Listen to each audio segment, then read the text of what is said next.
Nothing's ever really static. Our senses are projected outward and projected forward. That's part of the human experience. Time is not only linear, time can be experienced very fluidly. You can always change. Nothing is static, nothing at all. You can always make a new decision. You can always take a new stance. You can always assume a new identity, create a new outcome. Hi, everyone, and welcome to the Reflection Connection podcast. I'm your host, Vince Jameson.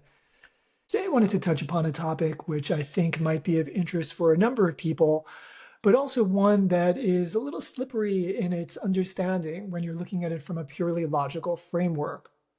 So today is episode 6, and it is entitled Nothing is Static. So let's dive in. I wanted to start off by discussing time for a moment. So we are brought up, for the most part, with this idea of being taught from a very early age, the construct of time, the construct of the year, the construct of the calendar, the construct of the clock, right? These are man-made concepts that were originally attached to the heavenly bodies, to the stars and the planets and the cycles.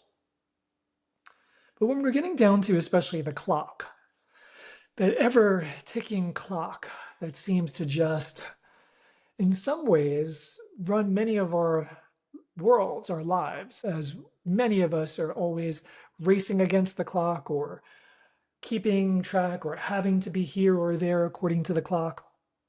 So, of course, in a logical and experiential way, it's obviously useful, right? When you want to meet someone, instead of saying, well, when the sun is 45 degrees in the sky, you can say, well, let's meet at 1:30. So there's the obvious practicality. But what I want to separate that from is the existential reality of it, in the sense of the clock is just for us. This is a man-made contraption.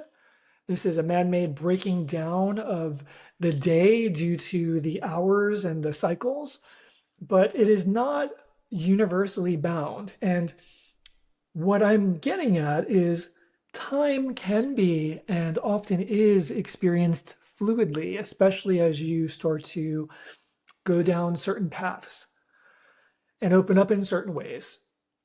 And so there's the idea of this forward continuous progression through time, and that is much of the human experience.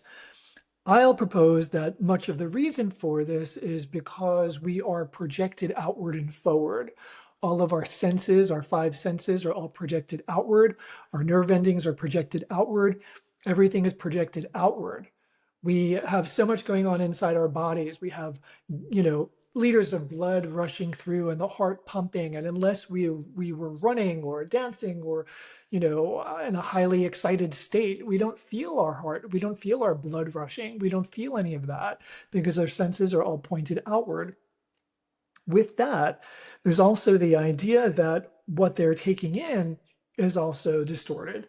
It's somewhat of a mirror, often case. It's a reflection of what actually is. And many of us are aware of the perceptions that are coming in and how they're filtered through how we see ourselves, how we view our world. Your perception is filtered through who you are rather than actually what you're seeing and who that person is. So you're rarely seeing things as they are. With that, time can be fluid. When I am channeling, I very much experience this, and that's probably my most often experience of it. It's I get into a state which is somewhat outside of time, and so every moment feels like it's taking a very long time for me. It's almost like time slows down, but to a really dramatic degree. It'll either slow down or stop or speed up. Often when I hear the playback of a recording that I make, it's in a very kind of flowing tone, but the way that it's perceived is very, very slow in a sense, even slower than that. And there are also other times, many people are aware of when we are enjoying ourselves and kind of in the zone, when you lose track of time, whether you're a creative person and you're painting or playing an instrument or just writing, or whether you're just in your own zone of sports or whatever you might be into. Many of us have had that experience where you lose track of time, where the day seems to fly and you've enjoyed yourself and you were so engrossed in what you were doing that it seemed like it was an hour and maybe four had passed. So that's also an expression, because even though we might have again, the clock keeping track of those seconds and minutes in the same way, our experience was outside of that. And in a sense, our reality was outside of that. So the clock kept on ticking over here, but we were here having our own experience. And so what I'm getting at is this is not only something that can be passively experienced, but something that actually can be worked with. And to a certain degree, everyone can. I think to a large degree, everyone can, but depending on how much you allow yourself to feel into it or explore this, that'll be how much you can interact with it.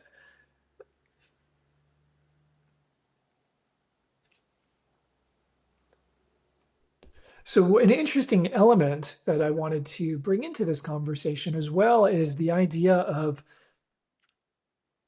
our perception that things are static.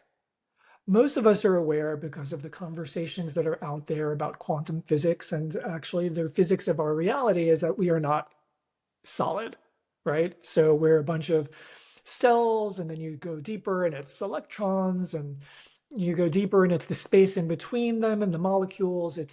We're mostly space. We're mostly this energetic construct that gathers this matter, if you will, in order to have an interaction, to have a perception, to interact with this. This is all, in a sense, a projection, and we're all interconnected in a way which we can relate. When we interact with things as being completely static, it allows us to have the experience of them. So this is all useful. This isn't like you're imaginary or I'm imaginary in your world, or um, the desk or the computer or the microphone isn't really here. It is, because it's been created and it's projected here. And so I can interact with it. I can touch it. I can move around. I can have this physical reality experience because of the condensation, or at least the illusion of the condensation of what we call matter. If that makes sense, right? And so with that, you can use this to some degree to your advantage, or to your ability to mold reality. For instance, one of the things which you can have the greatest amount of control over is your physicality. Now, this can be experienced in a number of different ways. We have certain things that we can control, and then there are certain things for each individual that are, in a sense, I don't want to say predestined, but set up. So one way of looking at it is the soul, which is the fullness of who I am, is wanting to have this experience called Vince. And so it created this setup, this timing of the birth, which will coordinate with allowing for certain experiences, along with an extremely intricate web of other entities, other souls, which shall play some kind of part with this experience that it wants to have, which is called Vince, me, right? And so there's the parents that are gathered, and the circumstances and the time and the moments and the planetary alignment at that moment of the birth or the projected birth, and how that all interrelates, and the kind of there's all of this setup.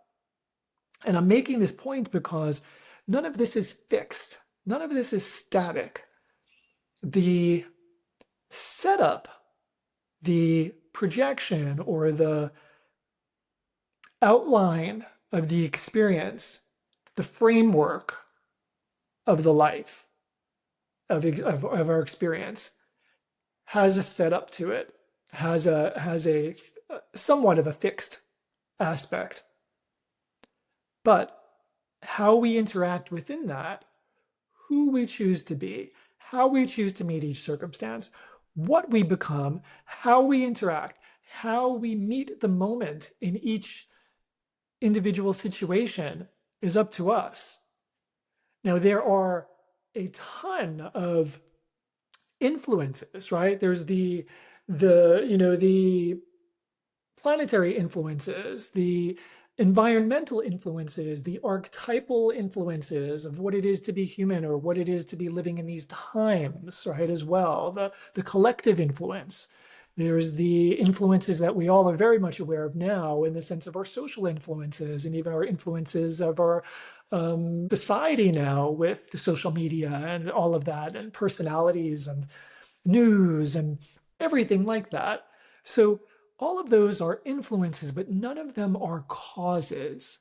You are the cause. You are the cause. You have the ability to affect and to mold and to shape. It's not always easy because you might have a ton of influences and very little, you know, belief or idea or encouragement mm, or even awareness that there is a chance to be cause in this matter, to be cause in the matter of this experience or this thing or this aspect of experience, right? This aspect of life. Like it just seems like it's impenetrable or it's not for you or what have you, but that's not the case. And I'll even say that you can get to a point where you have enough internal harmony and clarity with which that you can actually then reshape or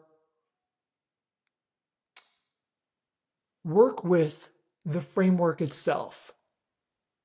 You can actually go in so much that you can rework the framework if it makes sense. If you're able to even get to that place that you can do that, you'll know if that's the right move for you. It's not to be done because it's easier or it's more enjoyable.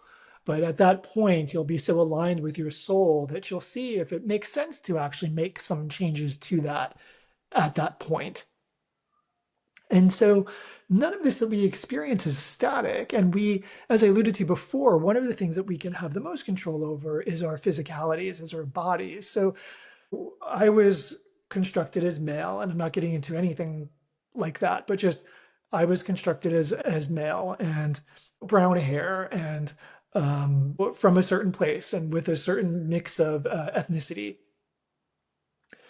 And so that part of it, for the most part, is fixed. Not even going into like, options of hormones or whatever like that, or surgeries or anything like that. But most, that part is basically fixed in its framework, right?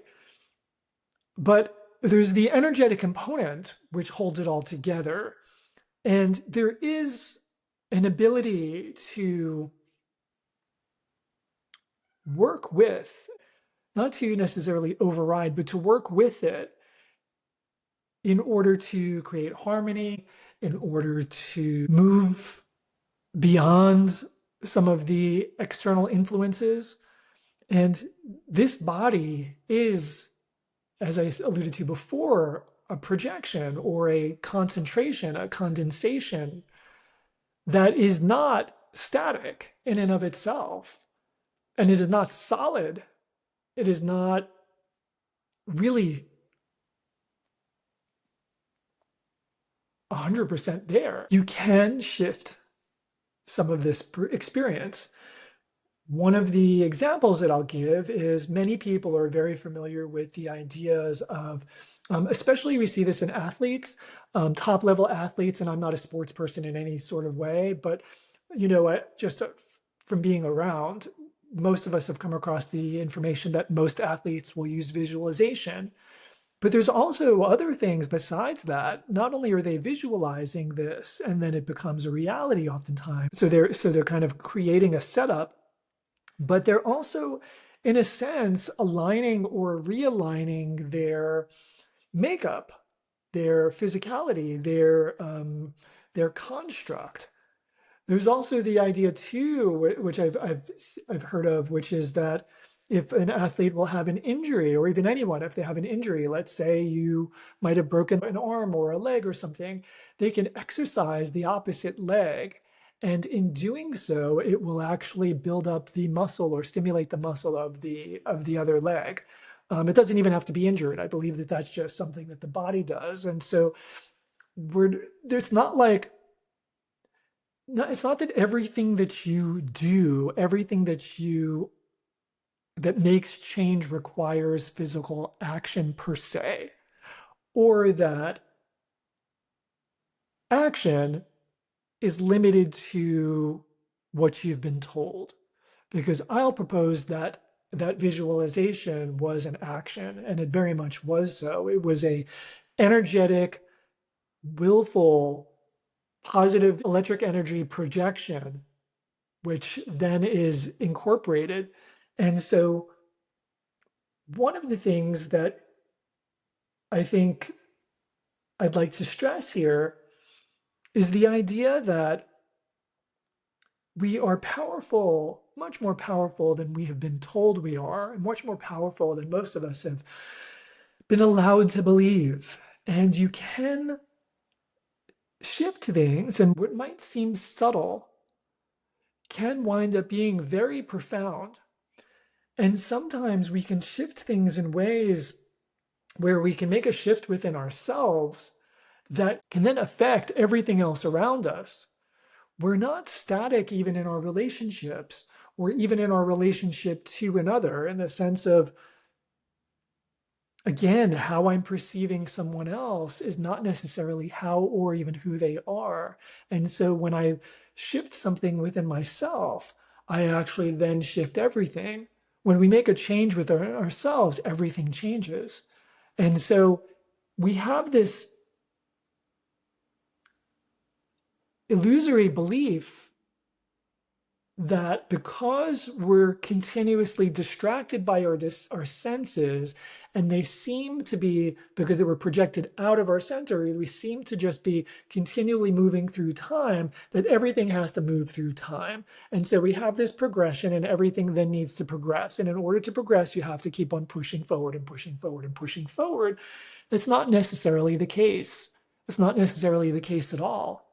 Sometimes the most powerful thing that you can do is to actually go within fully. And when you go within fully, when you then come back out, everything around is shifted. Everything sometimes. Sometimes people who are in your life that might seem awful for a substantial amount of time will all of a sudden be shifted once you've made a shift. And you didn't work anything out with them. You didn't have to. There are other times where, there's what may seem like a continuum of bad news per se, right? And we're all familiar with that these days. And when you can go inward and make a shift for yourself, it's like you come out and just you're hearing different things. You're hearing that situations have resolved themselves. There might still be other bad news, but there's certain situation resolved itself, or it seems like all of a sudden now you're aware of this coming together in a certain way. And we are not as limited as what we've been led to believe. And we are not as powerless as what we are led to believe. And we're not as fragile as what we've been led to believe. At the same time, you do want to take care of yourself, and you do want to be kind and gentle with others. Power is not as it's been used for the last several thousand years. It is not the ability to overcome, or the ability to overpower, or the ability to dominate, or to be alpha. Those are the old ways. That's already dead. If you're walking down that path, you're walking down a dead man's path to nowhere. Good luck with that. Best turn around and go inward. Power is about self-recognition. Power is an emanation that comes from within. Power is alignment and presence. Because in the present moment, this ever evolving present moment, this one singular moment that we have, it's less than the one tick of one single second of the clock. This ever-present moment that's continually evolving, this ever-present now, is the only place that we have power. It's the only place to do anything. And so this ticking of this clock, this tick, tick, tick, tick, tick, draws us out further because it has us believe that there's this constant tick, tick, tick, tick, tick, tick, tick, tick, tick. Are you following me? There's usefulness to all of this. There's usefulness to all the craziness of life. There's usefulness to all of the nonsense that we all hear about in the news, all of the disgusting things that are being done. There's usefulness to all of it. It creates a really interesting tapestry. It creates a really interesting saga. There's usefulness to everything. What you have control over is who you are and how you conduct yourself and what you do and what you say and what you see and what you feel. And you have a lot of control over that. And you have a lot of ability to shift that if you so choose. And so, yeah, this was a little more esoteric, I guess, but it's what I wanted to speak about today. So I hope that this has been useful. And please go ahead and comment, like, save whatever you would like for this if you've enjoyed it. I'm Vince Jameson, and always here reminding you of all that you already are and all that you are already connected to. Until next time.